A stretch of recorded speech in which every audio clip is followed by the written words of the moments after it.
بسم الله الرحمن الرحيم طه ما أنزلنا عليك القرآن لتشقى إلا تذكرة لمن يخشى تنزيلا ممن خلق الأرض والسماوات العلى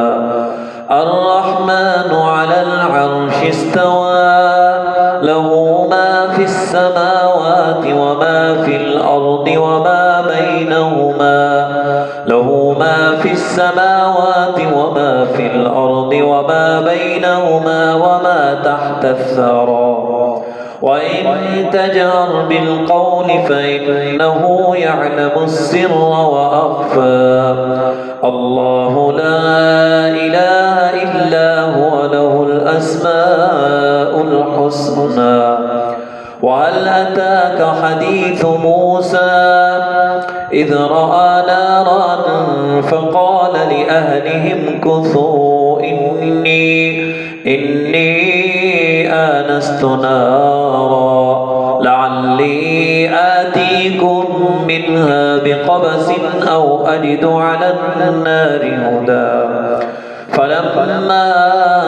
أتاها نودي يا موسى إني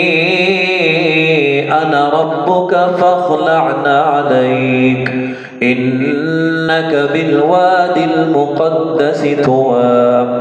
وأنا اخترتك فاستمع لما يوحى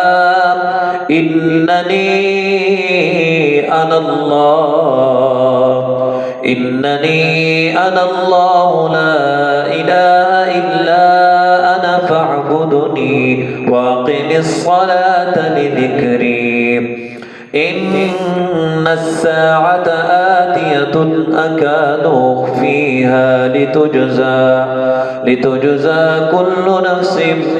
بما تسعى فلا يصدنك عنها من لا يؤمن بها واتبع هواه فتردى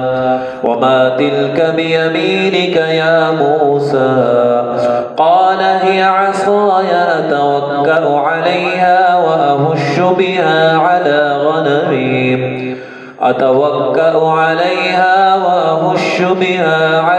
غنمي ولي فيها مآرب أخرى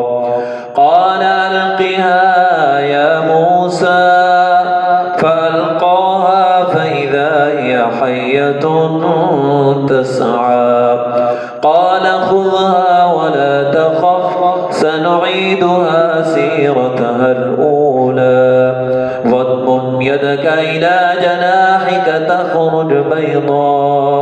تخرج بيضاء من غير سوء آية أخرى لنريك من آياتنا الكبرى